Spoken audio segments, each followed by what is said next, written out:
Justice Lewis Butler has been so kind as to agree to join us for this session. And I'm sure you're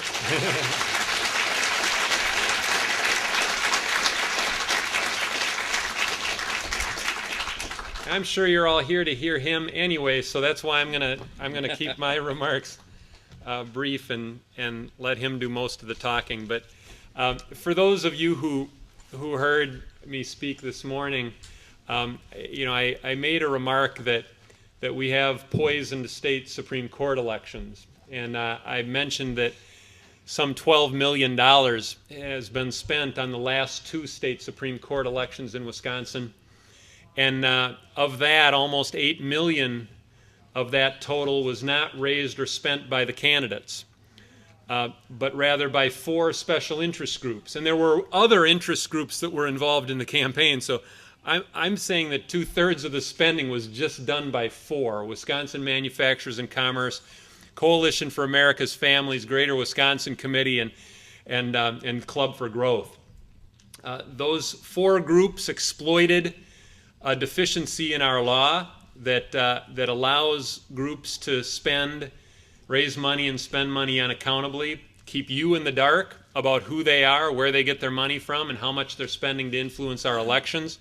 All they have to do, they can run ads that blatantly are aimed at influencing the vote. They can run ads that are misleading, deceptive, downright untruthful, that leave no mistake about which candidate they favor, but they just have to avoid using words like vote for, vote against, elect, or defeat. And if they avoid the use of those words, they have skirted all of the campaign contribution limits and disclosure requirements in our laws.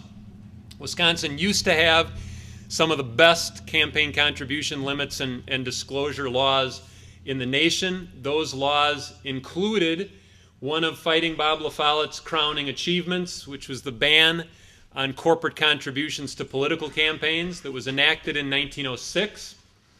That law worked for 90 years. It was not until 1996 that we began to see our first corporate-sponsored ads that the groups like to call issue ads. You all see them. They're everywhere. The way you typically distinguish a phony issue ad from any other campaign ad is not by the content, not by the nature of the advertisement. Certainly these ads don't focus on issues. They focus on personal attacks aimed at driving voters away from candidates these groups don't like. The thing that distinguishes the ads is that typically at the end of the ad you'll often see something, a phone number and some invitation or suggestion that you call the candidate and tell the candidate to keep up the good work or stop, torturing children or otherwise, harming the people of the state of Wisconsin. That little semantic dance that's done at the end of the ad is the public manifestation of this act that they're engaged in to get around all these laws, including Fighting Bob LaFollette's ban on corporate campaign contributions.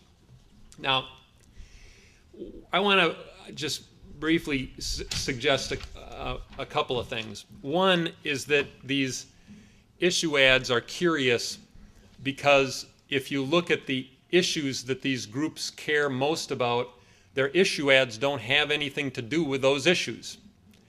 What was striking about the ads in the last state Supreme Court race and the 2007 race as well is that the ads focused primarily on crime and public safety. And we actually did a study, and I brought along a few copies. I don't have copies for everybody, but there it is on our website. We call this report "Justice for Just Us," and we looked at the agenda, the legislative agenda of law enforcement organizations. Found something like 77 bills that police organizations and other law enforcement organizations representing district attorneys, criminal prosecutors, what they were interested in. And then we looked at the agendas of groups like WMC. And what we found is that they had no interest in flexing their lobbying muscle on any of these public safety or crime issues. And then you take these phony front groups like Coalition for America's Families or Club for Growth. They weren't even registered to lobby. They didn't even take the step that would have allowed them to try to influence these issues. And you look on their websites, there's no mention of crime or public safety. Yet all the ads aimed at an issue that ironically has relatively little to do with the actual work of the Supreme Court. What voters were essentially told time and time again is that a good Supreme Court justice will lock them up and throw away the key.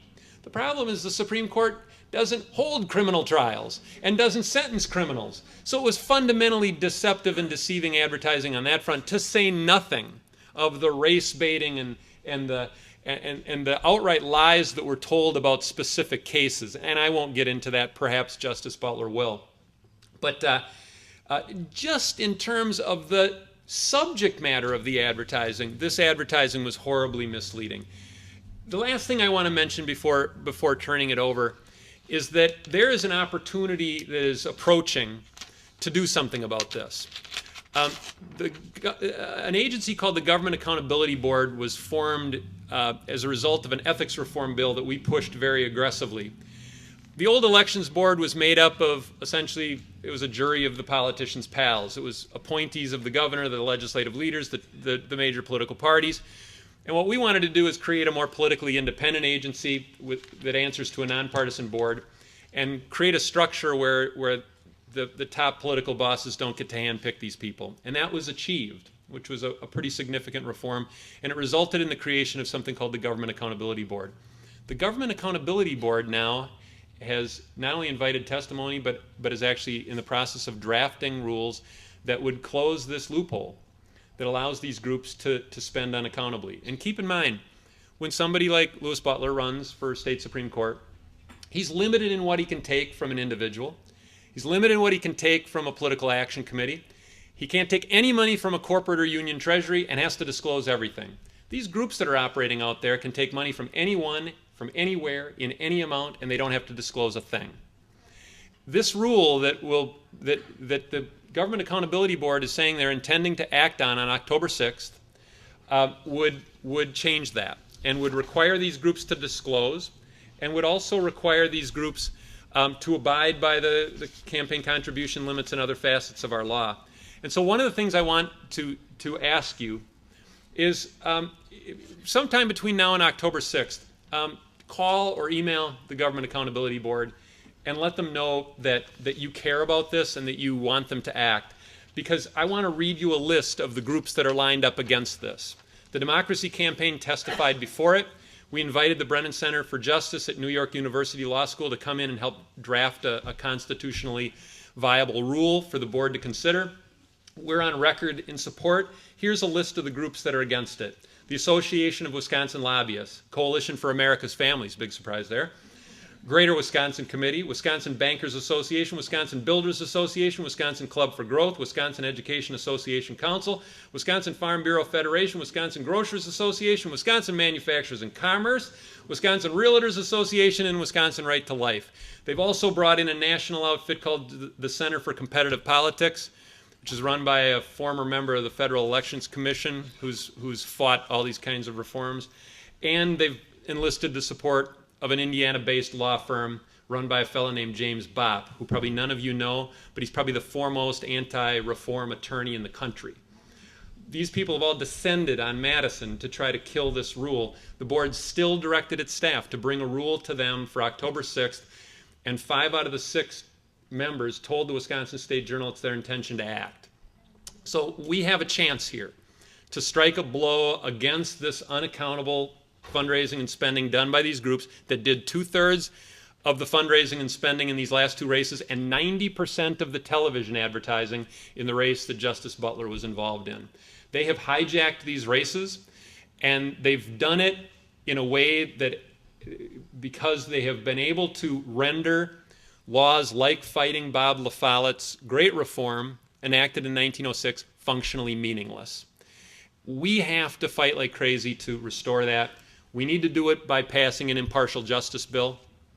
And you know, one of the things I did say during my speech is that there are a lot of people, the Wisconsin State Journal and other opinion leaders, who think that the solution is to appoint judges instead of elect them.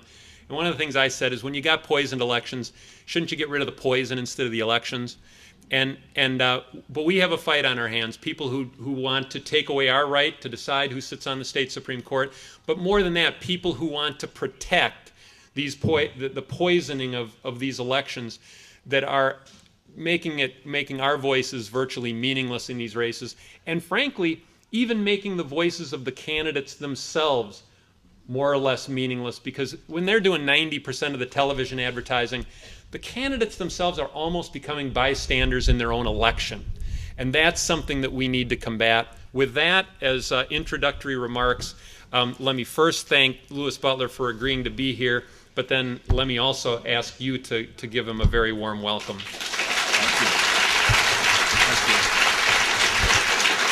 Thank you. Thank you. Thank you very much. Thank you.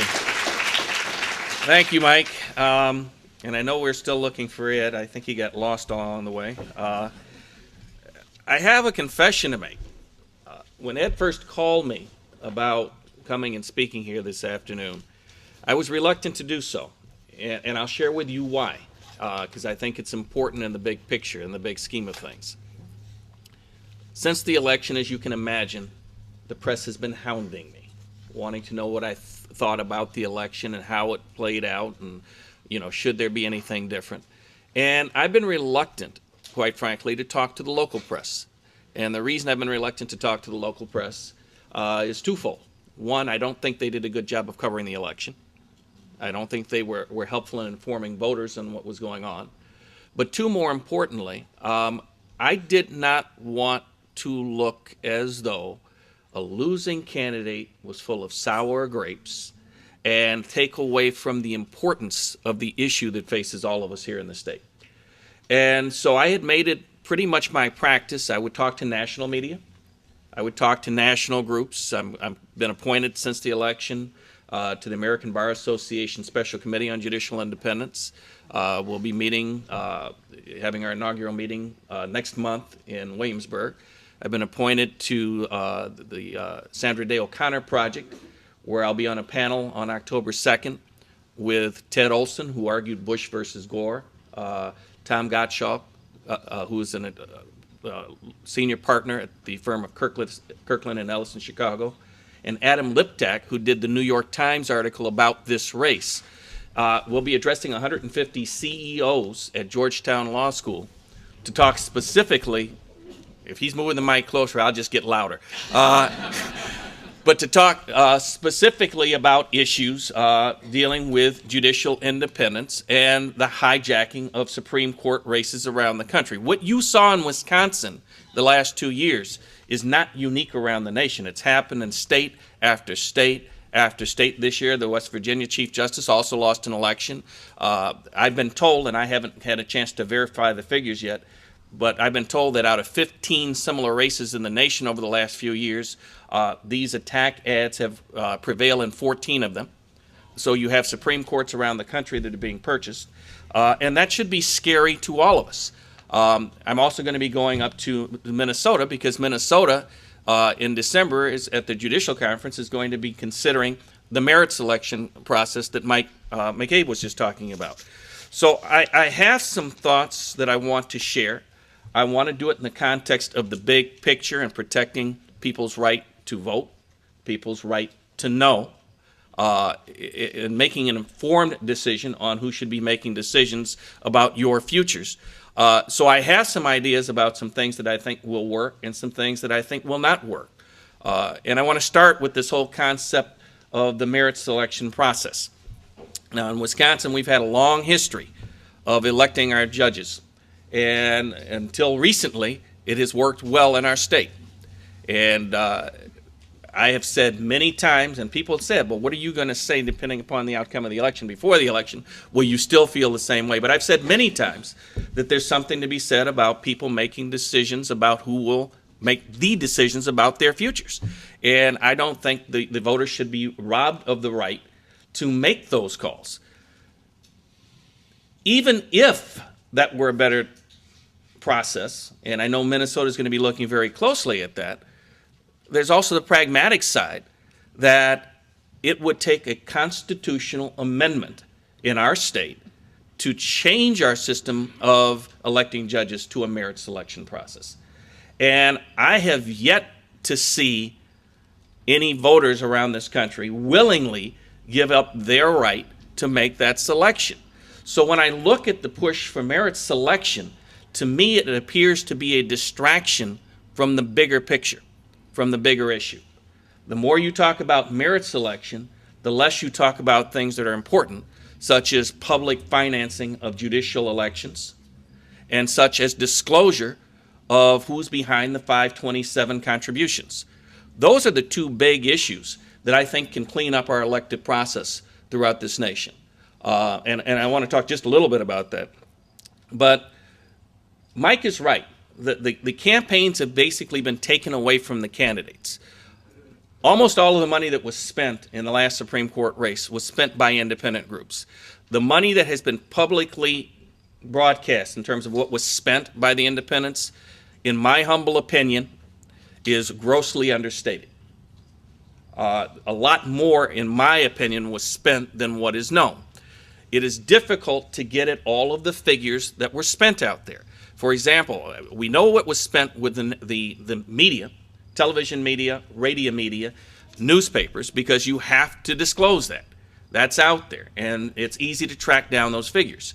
But when you want to get behind cable money that was spent, unless you have the resources and the time and the energy and the inclination to go from municipality to municipality to find out how much was spent at each local television station, you don't have those figures.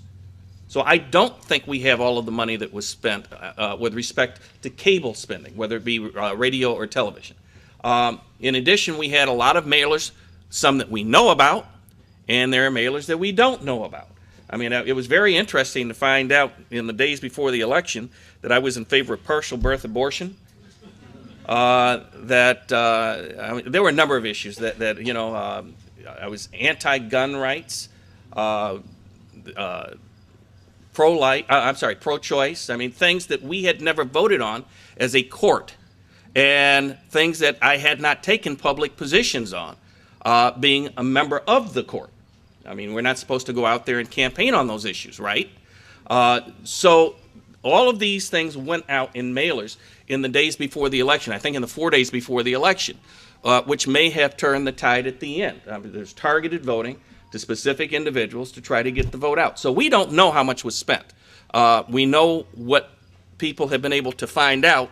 I think if you do more digging, you'll find a lot more money. Unquestionable. Unquestionable. All right. But with that money, and with the lack of a requirement of disclosing who is spending it, you have no idea who is behind those ads. And when those ads focus on issues that aren't important to the people producing the ads, you have to wonder what the motivation is. I mean, there was a cartoon, an editorial cartoon in the Journal Sentinel by Carlson before he retired about my race, that had four little boxes discussing some of my votes on cases, and this poor woman sitting in a chair who's shrinking further in the chair and further in the chair and further in the chair. And the last line was, "Louis Butler, be afraid, be very afraid." And if that doesn't strike a chord with you, look at what's going on right now in the national election. It's the same approach, the same message. And it's designed to strike fear in the heart of voters without giving information to the voters. So you don't know what our decisions are. You don't know how we make them. Mike was absolutely correct.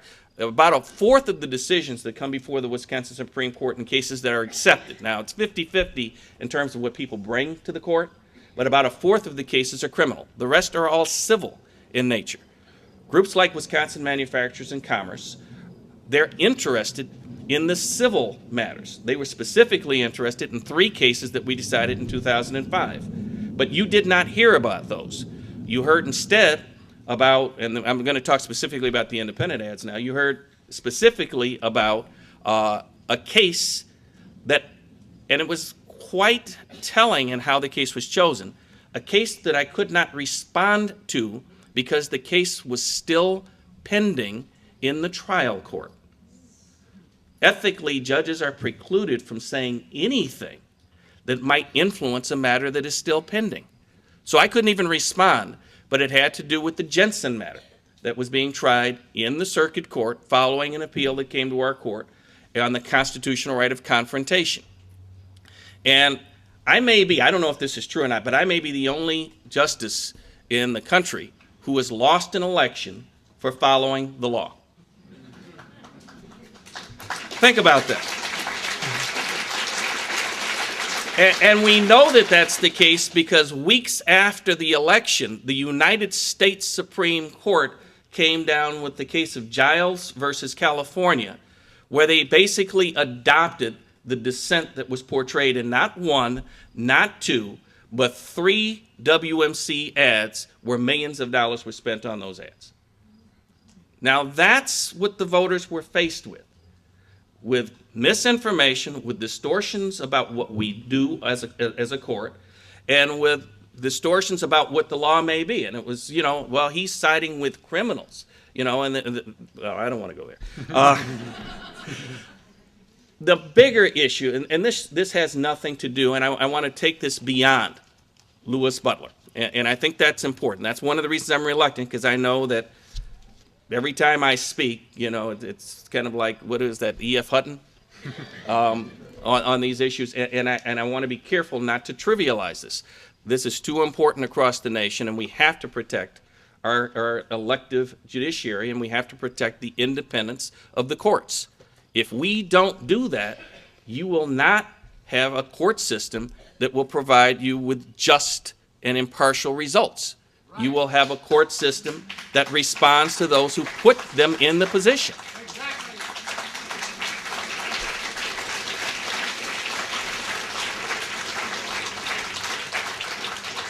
So I'm here to speak out in favor of a couple of things that I think will improve the system.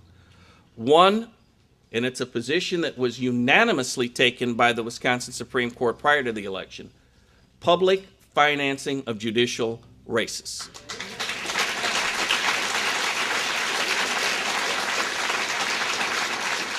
We've all seen portions and different versions of the impartial justice bill, and I think it's bigger than that. And I'm going to alert you to something that is going to be tough to swallow, because if you don't swallow it, it won't work. It's not just about candidate money, because as we've seen in the last 2 elections, most of the money that is being spent in Supreme Court races, and in Wisconsin, by the way, I understand money was also spent in 2 circuit court races up in Outagamie County, and that is a frightening thought. But most of the money that was spent by 527s, by independent groups, and involved these, quote, independent ads. So if you're only talking about candidate money, public financing of candidate money, you're not going to solve anything, because quite frankly, the independent groups will drown out, as they did in my race, the candidate spending that is publicly financed, and they'll still control the election process. So unless public financing includes the match of independent dollars, I just don't think it's going to work. Now, that's a heavy load. There have been estimates the public estimates of $4.8 million in independent expenditures in my race. I think it's probably closer to between 6 and 10 that was spent. Whatever the figure is, if the public is paying the bill, that goes towards taxpayer dollars. And that is something that is hard for taxpayers to swallow. And I think the decision that each of you is going to have to make, and that the people of Wisconsin are going to have to make, is what's more important. Do we want to have a judiciary that's financed by outside shadow groups that don't have to disclose their memberships, that don't have to disclose their donations, that don't have to disclose where the money comes from? Or do we want to control our own elections and make our own decisions about who should make decisions about our future? That's a decision that each of us is going to have to make, and it's going to be costly, because there's no incentive for these groups to stop. Louis, I just want to say very quickly. This is Judge Paul Higginbotham from the Court of Appeals. And Louis and I are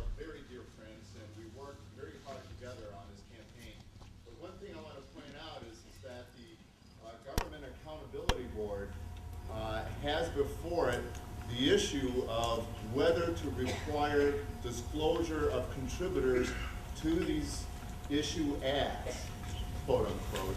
But we all know that they're not issue ads. We all know that they're in support of a particular candidate, which is really a fiction. And I think the members of that board recognize that. So they have the issue before them. I certainly don't know what they're going to do with it. I think they're feeling constrained by virtue of the fact that there are some members who believe that this is a legislature issue. It may or may not be. I'm not going to take a position on that topic because it may actually come before me. But what I will share with you is you might want to consider contacting some of the members of the Government Accountability Board and sharing with them your concerns about these type of ads and the fact that those that the funders of these ads are not being disclosed. And I have talked with a variety of people, and I've been informed that if that requirement is made, i.e. disclosure of contributors to these kinds of organizations, that will actually result in the reduction of contributions to those organizations, and in fact that can actually help in these kind of campaigns. So just wanted to share that with you. And that's a wonderful segue, Paul, because that's where I was going next. Hey, on the same page. That's right. The disclosure issue is incredibly important, and it's important in ways that Judge Higginbotham just pointed out. One, there are groups out there that may be donating money that might be reluctant to if their names were publicly disclosed. But I think the bigger picture is that by having disclosure, each of you gets to know who is behind the ads that are out there. Quite frankly, a lot of the people that are donating money to some of these organizations might not be aware of how their money is being spent, and might pay more close attention to how it's being spent if their name is attached to it. That may run into some free speech issues, and we understand that. But the way I view this, and this is personal opinion, not having read the most recent United States Supreme Court pronouncement on it, but no one here is trying to stifle speech. But I think people have a right to know who's making it.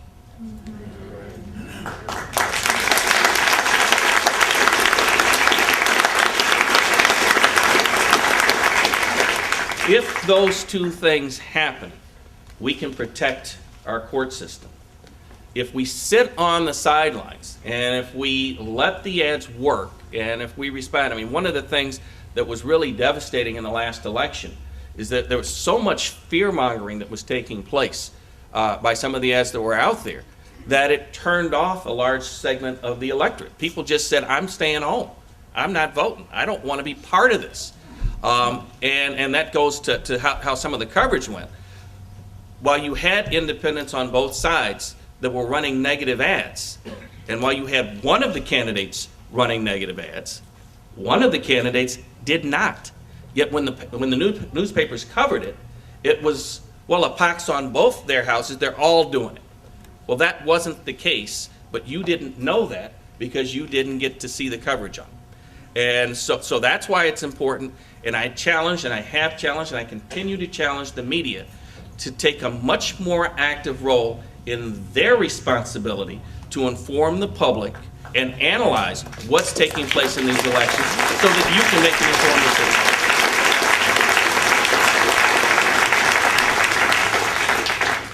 And with that, I see that the late Ed Garvey has arrived.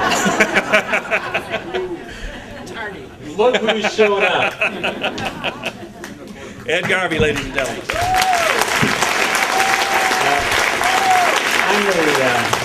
I'm the only person you've seen on the obituary page of the New York Times who lived to talk about it.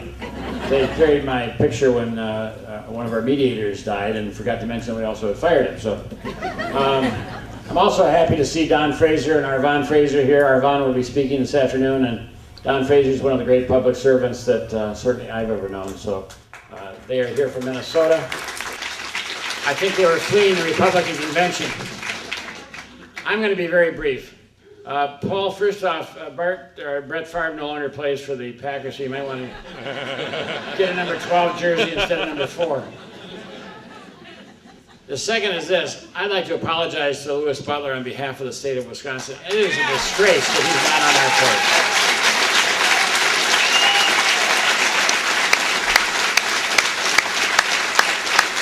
And I have to admit, I did not do enough to make him, to have him win that election, and I apologize for that. And I'm going to tell you something. In January of '09, Shirley Abrahamson is up for election, and the Wisconsin Manufacturers and Commerce think they're going to win that one. We have to defeat them and send a message we want an independent judiciary, and this is living proof of it. Louis Butler should be on the court in the state of Wisconsin, and Shirley Abrahamson should be our chief.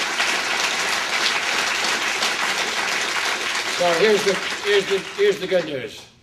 After this campaign in November, we have to gear up for the campaign in January because 23% of the people vote in the Supreme Court races.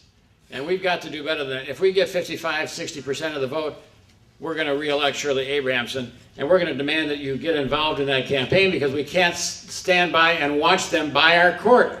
It's ridiculous. And if they do it at the Supreme Court level, the courts of appeals are next, and then the circuit courts, and then why bother buying the legislature? It's a lot cheaper to just get the judges. I'll end with this. If you're standing before the Supreme Court, and your client says, how much did the other side give to the campaigns of the justices sitting there? And you say, about $1 million. And then they say, well, how much did you give? And you say, well, about $50. After you revive your client who is passed out, he says, how can we possibly win?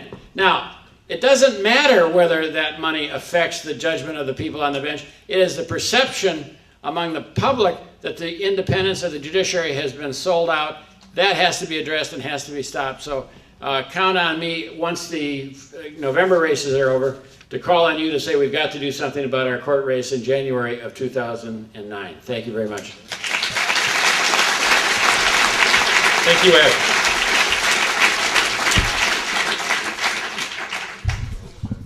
Before we open it up for questions, I just wanted to follow up on a couple of things I said in my introductory remarks. And that Judge Higginbotham echoed.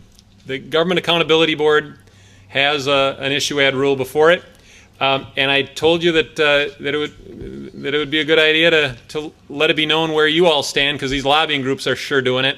Let me give you, if you got a pen, let me give you a phone number and an email address. Phone number is 608-266-8005. 608-266-8005.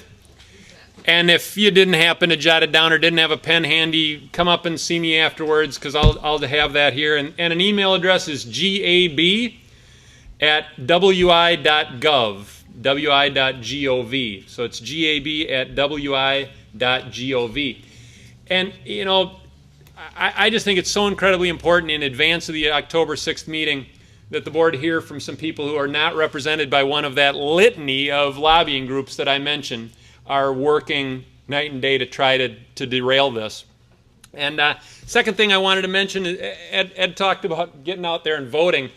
One of the things I think we need to do is do an even better job of holding our state lawmakers accountable for how they voted. And we've put together a democracy reform scorecard where we, and votes on the impartial justice bill, votes on the issue ad disclosure bill are included in this. You can see where your legislators, how they voted and where they rank. And we had some copies of this being distributed. Get a hold of one of these before you leave, or stop by the Democracy Campaign booth in the exhibit hall and get one of these, or take several and give them to friends too, so that people, and then talk to those lawmakers about, especially those who are in the bystanders category or in the public enemies category that we put together here, about why they have been reluctant to support these kinds of reforms. And then finally, we're circulating a petition building support for taking our courts back. And that, I think some clipboards and some petitions are being circulated. You know, also you could stop by the Democracy Campaign booth and do that as well. We really need your help. I read you the list of the groups that we're up against in this fight, and it's a who's who of the most powerful economic interests in this state that love the status quo. They like what's happened to these elections. They like the results. And as I said in my main stage speech, WMC already got one heck of a return on their investment with the Menasha Corporation tax case ruling, and there's just more of that to come. And so we need to focus on rescuing our court, and I ask you to join us in that. With that, if you have questions and comments, it's time to turn it over to you all. Where is the impartial justice bill now? What has happened? The question was, where is the impartial justice bill now? The legislative session ended with the impartial justice bill having passed the state Senate, but the Assembly refused to take it up. There was a pulling motion that did result in a roll call vote, but they killed it. So it will have to start new in January of 2009, and depending on who wins the election in November, we'll have to look at the legislature then. We will get it reintroduced, and we will push for passage in both houses. But as Justice Butler said, it's not just the impartial justice bill that has to pass, but also either the Government Accountability Board has to act, and then we have to defend that action if they do choose to require disclosure and get these groups back on a level playing field with candidates. We'll have to defend that in the legislature, or we'll have to continue to push for disclosure legislation. There was a bill, Senate Bill 463, last session, passed the Senate, was killed in the Assembly. And so we'll have to start with some momentum, because we were able to get both bills passed in one house. We've got to get them in both houses and then get a governor's signature. So we got some work to do. I just want to say this. Granny Dee said that she was sorry she waited until she was 88 to be arrested. And I was almost arrested fighting Walmart recently in Muskego. Nate Feinsinger, my mentor at the law school, said every Irishman has a secret desire to go to jail at least once before he dies. I don't know how close I am to that, but I think perhaps direct action is needed. We need to have 2,000 or 3,000 people at the state capitol saying, we demand to have impartial justice passed, and we're not asking, we're demanding.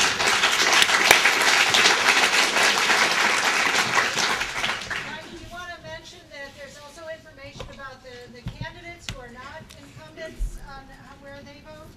Yes, Vote on these? Andrea Kaminsky with the League of Women Voters spearheaded this effort.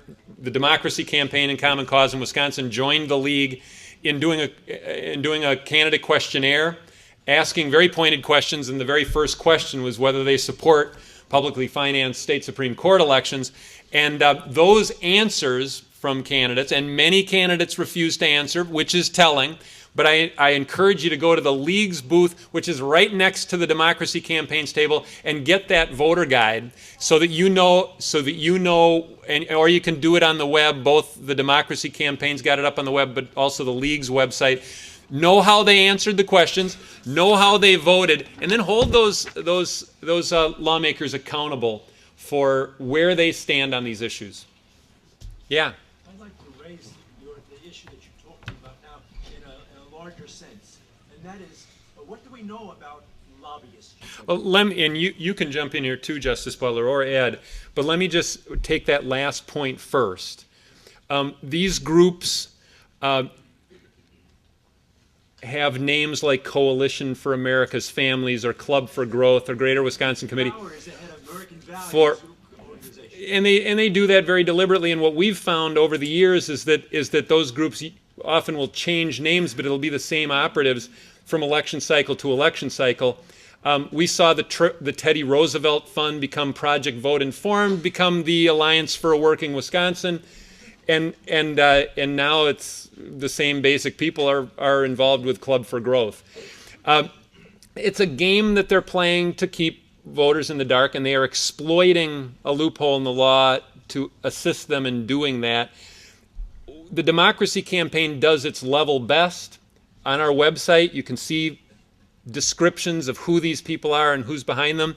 But I have to say that Justice Butler is absolutely right. When I say that $12 million was spent in the last 2 elections, that is admittedly a very conservative estimate, because all we can do is the very best research possible to try to get at as much of it as we can. But I will be the very first to admit that we're not able to account for all the spending. We can account for millions. We can account for $8 million worth of activity that these groups engaged in. I would be the very first to admit that that's a conservative estimate. And then finally, Government Accountability Board has a site with lobbying disclosure information. The Democracy Campaign has a campaign contributor database. Use those resources to get underneath who these outfits are and what they're doing to try to influence our government. I understand the concern, and I'll just share with you the problem with looking at any penalty system for how campaigns are run is that there is the issue, and I've long been a proponent of the First Amendment, there is the issue of free speech. And the ads that are being run are carefully crafted so as to not cross the lines that would... But in the failure to disclose, unless you have disclosure rules, requirements, and that's going to take some doing. So you're right. Any system that's put together, if it's going to work, it's going to have some teeth. But I think first you have to get the system in place. I agree with that. I was Yeah. saying the failure to disclose that if you don't have a penalty that is onerous to the person that's going to pay it, you're still not going to get it. Understood. Let's go wait in the back.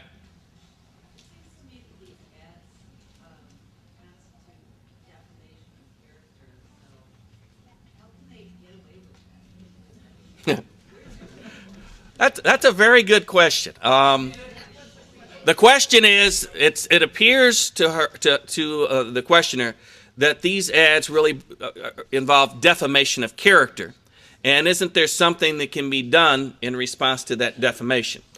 And without mentioning the name of a friend of mine who decided to fight back on one of those issues, the problem with going after an election after the fact and trying to raise a defamation claim or trying to challenge what was said is that, and it was the very thing I alluded to when we started here today, and why I was reluctant, and Ed wasn't here when I said this, why I was reluctant to come in the first place, is that those on the other side, and many not in the know, will just simply look at that and say, it's sour grapes. This guy lost, he's mad that he lost, and he's just spinning his wheels for nothing, and he should just go away in some corner somewhere. And as that starts to pick up, and that is a reality that we all have to deal with, when you follow through, if you file a defamation action, first of all, I'm a public figure, so the bar is high. It's very high. And in order to prevail, you really have to show just out-and-out falsity. And the way the ads are crafted, and they're very good at it, they're worded in such ways so that they can straddle the edges, so that they can be misleading without being downright untrue. All right? So if they're able to defeat that, if you bring the claim, you might not win. And even if you have an opportunity to prevail, you've got a large segment of the public that's saying, wait a minute, he lost. Why is he screaming and hollering? And that's one of the ways they're able to get away with it, and it is a concern. And I think what it's going to take is the type of regulation that's behind some of the proposals that are out there, the public financing, the disclosure rules, and then having groups like the GAB, like other Judicial Commission and other organizations that are willing to stand up and enforce the rules that are in place. But trust me, you've got lawyers that carefully look at this stuff and they work with the people that are crafting these ads. And I'll give you an example of an ad that was run, and just to kind of put it in perspective. There was a debate that I was supposed to have, the very first debate in Milwaukee with an organization there.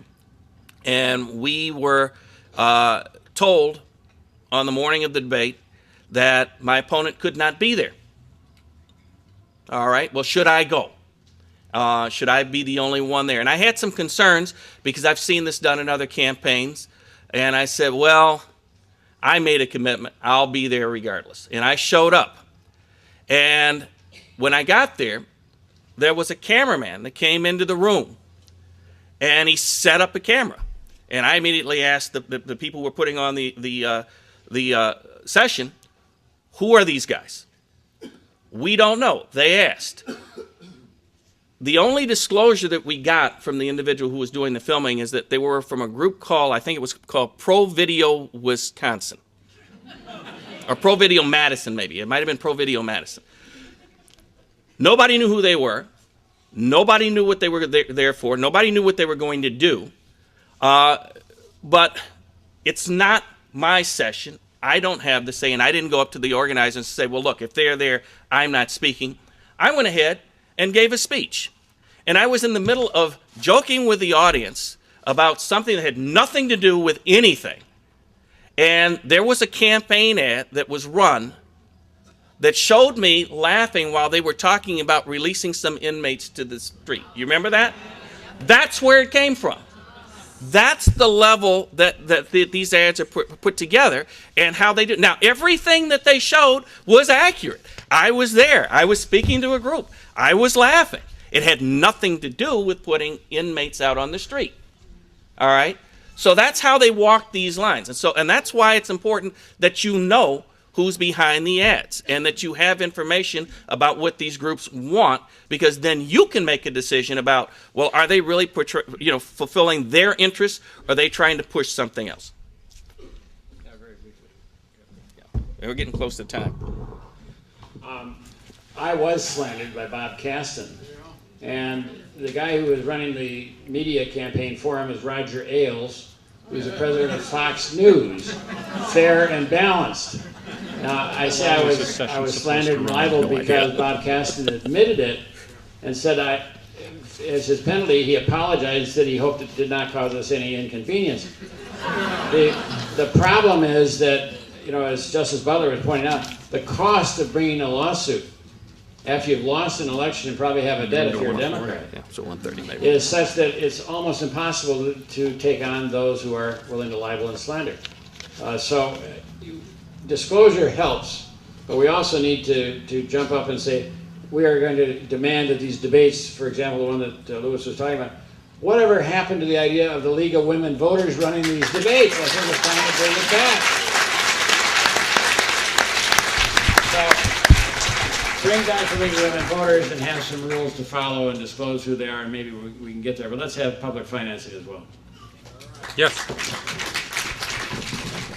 Go ahead. Will this new disclosure stop the double blind? For example, Mike McCabe gets 50 donators, he puts it and then he bundles it and he gives it to Ed. Now, does Ed only have to disclose, or does it go back down? That's the way it works in Texas. I give to a candidate, and they in turn give to another candidate, and theirs is the name that lists on the sheet. Mine isn't.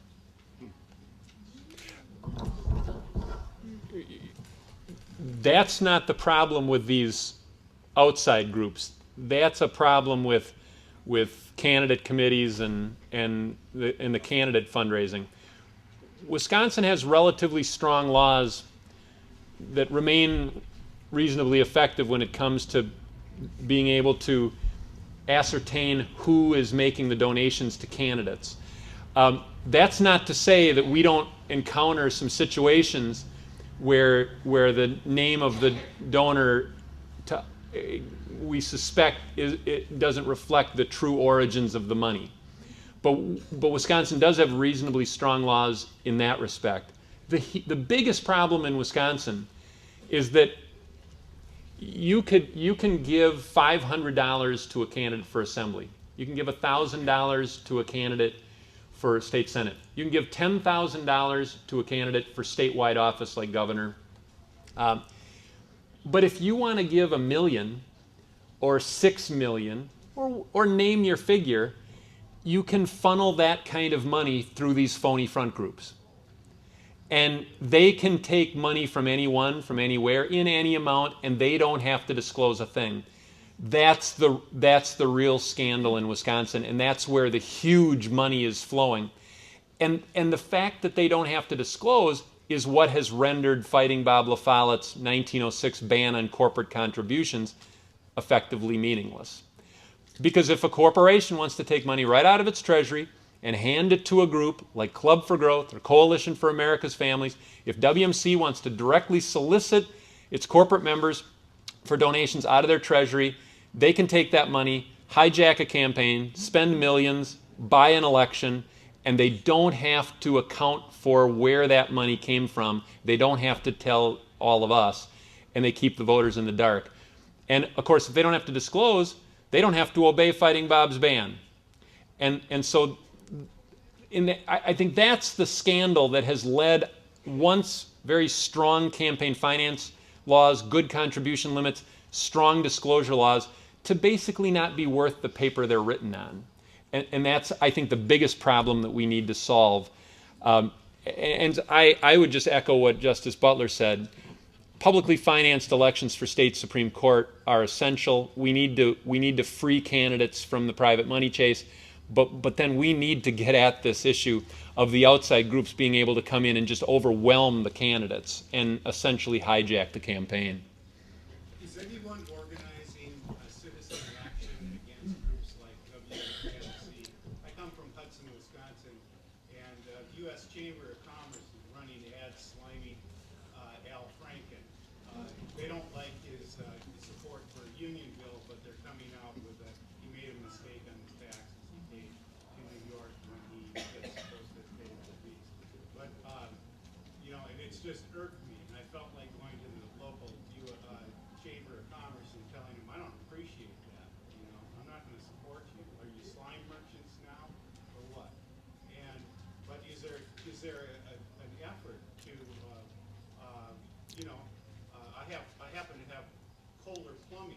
I don't really appreciate that Kohler Corporation is supporting this. Well, one of the co-sponsors of Fighting Bob Fest is the Capital Times, and Dave Zwiefel, the editor of the Capital Times, wrote a column that named all of the members of WMC's board, and that created an interesting reaction where people all across the state were beginning to boycott companies that were involved with WMC, and of course, most notably, Epic Corporation came out and said that they would no longer do business. And let me touch on a few active efforts. When Epic did that, I then got into a very public debate with a University of Wisconsin professor and was on public radio debating whether Epic was being ethical or not.